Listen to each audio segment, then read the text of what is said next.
ವಿಶ್ವಾಸ ಟಿವಿ ವೀಕ್ಷಕರಿಗೆ ನಮಸ್ಕಾರಗಳು.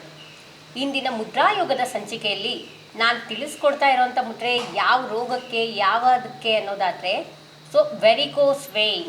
ನೋಡಿ, ಇವತ್ತಿನ ತುಂಬಾ ವೆರಿಕೋಸ್ ವೇನಿಂದ ಸಫರ್ ಆಗ್ತಿದ್ದಾರೆ. ರಾತ್ರಿ ಎಲ್ಲ ನಿದ್ದೆ ಬರಲ್ಲ, ವಿಪರೀತ ಕಾಲುಗಳ ಪೇಯ್ನ್ ಇರುತ್ತೆ.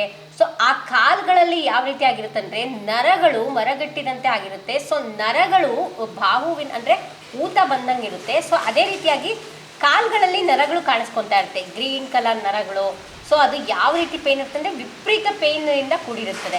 ಇನ್ನು ಕೆಲವ್ರಿಗೆ ವೆರಿಕೋಸ್ ವೇನ್ ಯಾವ ರೀತಿಯಾಗಿರುತ್ತೆ ಅಂತಂದರೆ ಕಾಲೆಲ್ಲ ಬ್ಲ್ಯಾಕ್ ಕಲರ್ ಆಗಿ ಹೆಪ್ಪುಕಟ್ಬಿಟ್ಟಿರುತ್ತೆ. ಈ ರೀತಿಯಾದ ಪ್ರಾಬ್ಲಮ್ಸ್ಗಳನ್ನ ವೆರಿಕೋಸ್ ವೇನಲ್ಲಿ ನಾವು ನೋಡ್ತಾ ಇದ್ದೀವಿ. ಯಾಕಪ್ಪ ಈ ವೆರಿಕೋಸ್ ವೇನ್ ಏನಕ್ಕಪ್ಪ ಬರುತ್ತೆ ಅನ್ನೋದಾದರೆ, ನೋಡಿ, ನಮ್ಮ ದೇಹದಲ್ಲಿ ಬ್ಲಡ್ ಸರ್ಕ್ಯುಲೇಷನ್ನು ಮೇಲ್ಗಡೆಯಿಂದ ಕೆಳಗಡೆಗೆ ಸರಾಗವಾಗಿ ಆಗುತ್ತೆ.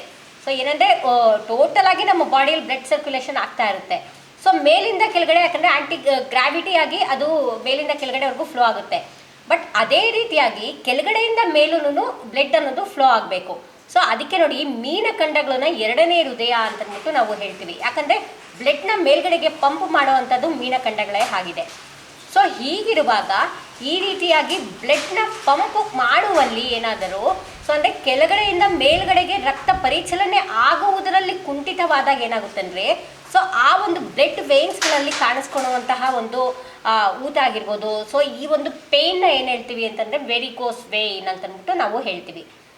ಹಾಗಾದರೆ ಈ ಒಂದು ವೆರಿಕೋಸ್ ವೇನ್ಸ್ಗೆ ಏನೇನು ರೀಸನ್ ಅಪ್ಪ ಅನ್ನೋದಾದರೆ, ಒಂದು ಲೈಫ್ ಸ್ಟೈಲ್ ಅಂತಲೂ ಹೇಳ್ಬೋದು. ಮತ್ತೊಂದು ಏನು ಅಂತಂದರೆ ಅವರು ಯಾವ ರೀತಿಯಾಗಿ ದಿನನಿತ್ಯದ ಕೆಲಸಗಳನ್ನ ಅವರು ಮಾಡ್ತಾರೆ ಅಂದರೆ, ನೋಡಿ, ಕೆಲವರು ಸ್ಟ್ಯಾಂಡಾಗಿ ನಿಂತ್ಕೊಂಡೇ ಇರ್ತಾರೆ. ಇನ್ನು ಕೆಲವರು ಅಂದರೆ ಸೆಡೆಂಟರಿ ಲೈಫ್ ಸ್ಟೈಲ್, ಕೂತ್ಕೊಂಡೇ ಇರ್ತಾರೆ.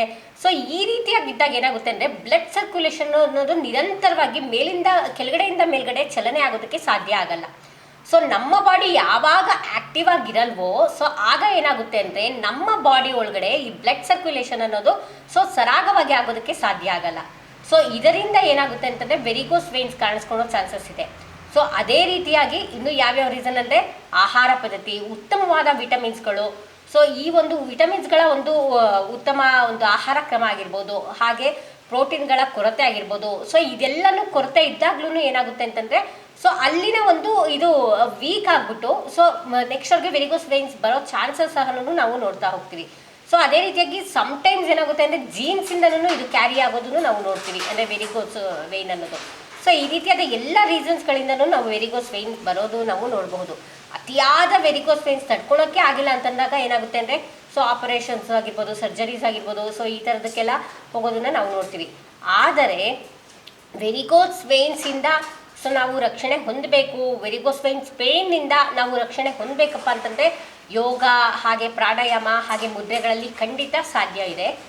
ಹೀಗಿರುವಾಗ ಈ ಒಂದು ಮುದ್ರೆಗಳಲ್ಲಿ ಈ ಒಂದು ವೆರಿಕೋಸ್ ವೇನ್ಸ್ಗೆ ಯಾವ ರೀತಿಯ ಮುದ್ರೆಗಳನ್ನು ನಾವು ನೋಡಬಹುದಪ್ಪ ಅನ್ನೋದಾದರೆ 3 ರೀತಿಯ ಮುದ್ರೆಗಳನ್ನು ನಾನು ಈ ವೆರಿಕೋಸ್ ವೇನ್ಸ್ ಪೇನ್ಗೆ ಇವತ್ತಿನ ದಿನ ಹೇಳ್ತಾ ಇದ್ದೀನಿ.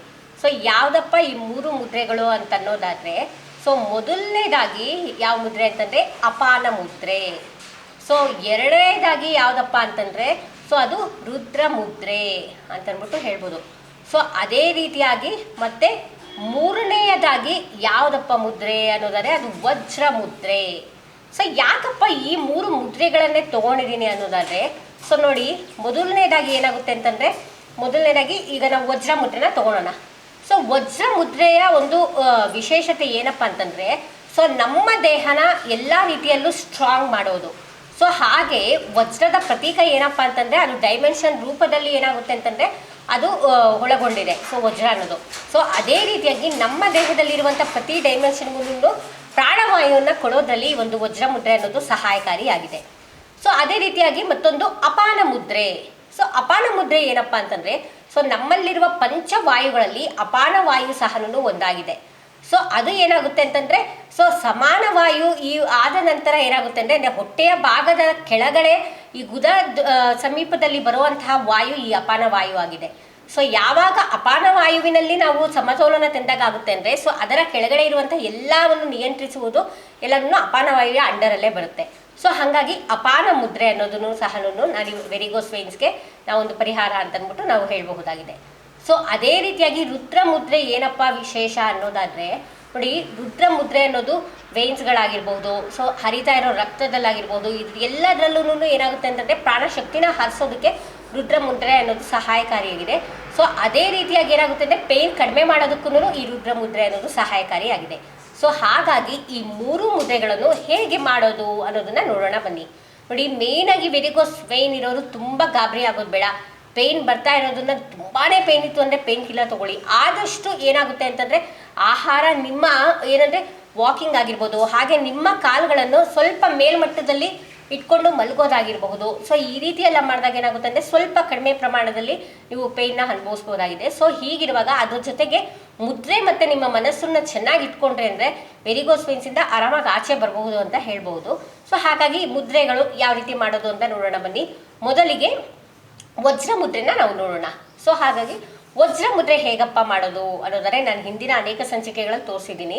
ಸೊ ಈ ನಿಮ್ಮ 10 ಬೆರಳುಗಳು ಏನಿದೆ, ಸೊ ಈ ಬೆರಳುಗಳನ್ನ ನಿಮ್ಮ 2 ಕೈಗಳು ತಗೊಳ್ಳಿ. ಸೊ ಅದರಲ್ಲಿ ಈ ವಾಯು ಸಂಬಂಧಿತವಾದಂತಹ ಈ ಒಂದು ತತ್ವ ಇರುವಂತಹ ಈ ಬೆರಳನ್ನು ನೀವು ಎಂಗೇಜ್ ಆಗಿರಿಸ್ಬೇಕು. ಮಿಕ್ಕದೆಲ್ಲದನ್ನು ನೀವೇನು ಮಾಡಬೇಕು ಅಂತಂದರೆ ಈ ರೀತಿಯಾಗಿ ಕ್ರೋಢೀಕರಿಸಿ ಈ ರೀತಿಯಾಗಿ ಮಾಡಬೇಕಾಗಿದೆ. ಇದನ್ನ ವಜ್ರ ಮುದ್ರೆ ಅಂತಂದ್ಬಿಟ್ಟು ನಾವು ಹೇಳ್ತೀವಿ. ಸೊ ವಜ್ರ ಮುದ್ರೆಯಿಂದ ನಮ್ಮ ದೇಹ ತುಂಬಾ ಸ್ಟ್ರಾಂಗ್ ಆಗುತ್ತೆ. ಸ್ಟ್ರಾಂಗ್ ಆಗೋದ್ರ ಜೊತೆಗೆ ಏನಾಗುತ್ತೆ ಅಂದರೆ ಎಲ್ಲ ಕಡೆಯಲ್ಲೂ ಪ್ರಾಣಶಕ್ತಿನ ಹರಿಸಿ ಸ್ನಾಯುಗಳು, ರಕ್ತ ಇದೆಲ್ಲದರಲ್ಲೂ ಪ್ರಾಣಶಕ್ತಿನ ಹರಿಸೋದಕ್ಕೆ ಇದು ಸಹಾಯಕಾರಿಯಾಗಿದೆ. ಸೊ ಅದೇ ರೀತಿಯಾಗಿ ಅಪಾನ ಮುದ್ರೆ ಹೇಗಪ್ಪ ಮಾಡೋದು ಅನ್ನೋದಾದರೆ ನಿಮ್ಮ ಕೈ ಬೆರಳುಗಳಲ್ಲಿ ಮೊದಲಿಗೆ ನಿಮ್ಮ ಈ ಒಂದು ಆಕಾಶ ತತ್ವ, ಸೊ ಹಾಗೆ ಈ ಒಂದು ಪೃಥ್ವಿ ತತ್ವ, ಈ ಒಂದು 2 ಬೆರಳುಗಳನ್ನು ನೀವು ನಿಧಾನವಾಗಿ ಕ್ಲೋಸ್ ಮಾಡಿ ಈ ಒಂದು ಅಗ್ನಿ ತತ್ವ ಇರುವಂಥ ಹೆಬ್ಬೆರಳದಿಂದ ಈ ರೀತಿಯಾಗಿಡಬೇಕು. ಇದನ್ನ ಜಿಂಕೆ ಮುದ್ರಾಕಾರದಲ್ಲಿರುತ್ತೆ. ಸೊ ಇದು ಅಪಾನ ಮುದ್ರೆಯಾಗಿದೆ. ಸೊ ರುದ್ರ ಮುದ್ರೆನ ಹೇಗೆ ಮಾಡೋದು ಅಂತ ನೋಡೋಣ ಬನ್ನಿ. ಸೊ ರುದ್ರ ಮುದ್ರೆಯಲ್ಲಿ ನಿಮ್ಮ ಕೈ ಬೆರಳುಗಳಲ್ಲಿ ಮೊದಲಿಗೆ ಈ ಪೃಥ್ವಿ ತತ್ವದ ಈ ಒಂದು ಉಂಗುರದ ಬೆರಳು, ಅದೇ ರೀತಿಯಾಗಿ ವಾಯು ತತ್ವದ ಈ ತೋರು ಬೆರಳು, ಇದೆರಡನ್ನು ಈ ರೀತಿಯಾಗಿ ಕ್ಲೋಸ್ ಮಾಡಿಕೊಂಡು ಡೌನ್ ಮಾಡಿ, ನಂತರ ಈ 2 ಹೆಬ್ಬೆರಳು ಅಂದರೆ ಅಗ್ನಿ ತತ್ವದ ಬೆರಳನ್ನು ಇರಿಸಿದಾಗ ಸೊ ಇದನ್ನು ರುದ್ರ ಮುದ್ರೆ ಅಂತಂದ್ಬಿಟ್ಟು ಹೇಳ್ತೀವಿ. ಇಲ್ಲಿ ನೋಡಿ ಯಾವ್ಯಾವ್ದು ಎಂಗೇಜ್ ಆಗಿದೆ, ನಿಮ್ಮ ಕಿರು ಬೆರಳು ಹಾಗೆ ಆಕಾಶ ತತ್ವದ ಮಧ್ಯ ಬೆರಳು. ಸೊ ಇದೆರಡು ಎಂಗೇಜ್ ಆಗಿರುತ್ತೆ. ಆಕಾಶ ಮತ್ತು ಜಲತತ್ವ ಅನ್ನೋದು ಎಂಗೇಜ್ ಆಗಿ ಸೊ ಇಲ್ಲಿ ಪೃಥ್ವಿ ಹಾಗೆ ಏನು ವಾಯು ಹಾಗೆ ಅಗ್ನಿ ಕುಡ್ಕೊಂಡಿದೆ. ಸೊ ಇದನ್ನ ರುದ್ರ ಮುದ್ರೆ ಅಂತಂದ್ಬಿಟ್ಟು ಹೇಳ್ತೀವಿ. ನೋಡಿ, ಈ 3 ಮುದ್ರೆಗಳನ್ನು ನಿರಂತರವಾಗಿ ಬೆಳಿಗ್ಗೆ ಹಾಗೆ ಸಂಜೆ ನೀವು ಪ್ರಾಕ್ಟೀಸ್ ಮಾಡ್ತಾ ಬಂದಾಗ ವೆರಿಕೋಸ್ ವೇನ್ಸಿಂದ ಆಚೆ ಬರಬಹುದು. ಸೊ ಅದೇ ರೀತಿಯಾಗಿ ಉತ್ತಮ ಆಹಾರಗಳು ತಗೊಂಡು ಉತ್ತಮ ಆಲೋಚನೆಯಿಂದ ಇದ್ದು ಸೊ ಈ ಮುದ್ರೆಗಳನ್ನು ಪ್ರಾಕ್ಟೀಸ್ ಮಾಡ್ತಾ ಇದ್ದರೆ ಆರಾಮಾಗಿ 21 ಡೇಸ್ ನೀವು ಮಾಡ್ತಾ ಇದ್ದಾಗ ಅಟ್ಲೀಸ್ಟ್ ನಿಮ್ಮ ದೇಹದಲ್ಲಿ ಏನೋ ಒಂದು ಬದಲಾವಣೆ ಆಗ್ತಾ ಬರುತ್ತೆ. ಸೊ ಹಾಗಾಗಿ ವೆರಿಕೋಸ್ ವೇನಿಂದ ಯಾರು ಗಾಬರಿ ಆಗಬೇಕಾಗಿಲ್ಲ. ಆರಾಮಾಗಿ ಯೋಗ, ಮುದ್ರೆಗಳನ್ನು, ಧ್ಯಾನಗಳನ್ನು ಮಾಡ್ತಾ ಆರಾಮಾಗಿ ನಿಮ್ಮ ಆರೋಗ್ಯವನ್ನು ಕಾಪಾಡ್ಕೊಳ್ಳಿ ಅಂತ ಹೇಳ್ತಾ ಇಂದಿನ ಸಂಚಿಕೆಯನ್ನು ಮುಗಿಸ್ತಾ ಇದ್ದೀನಿ.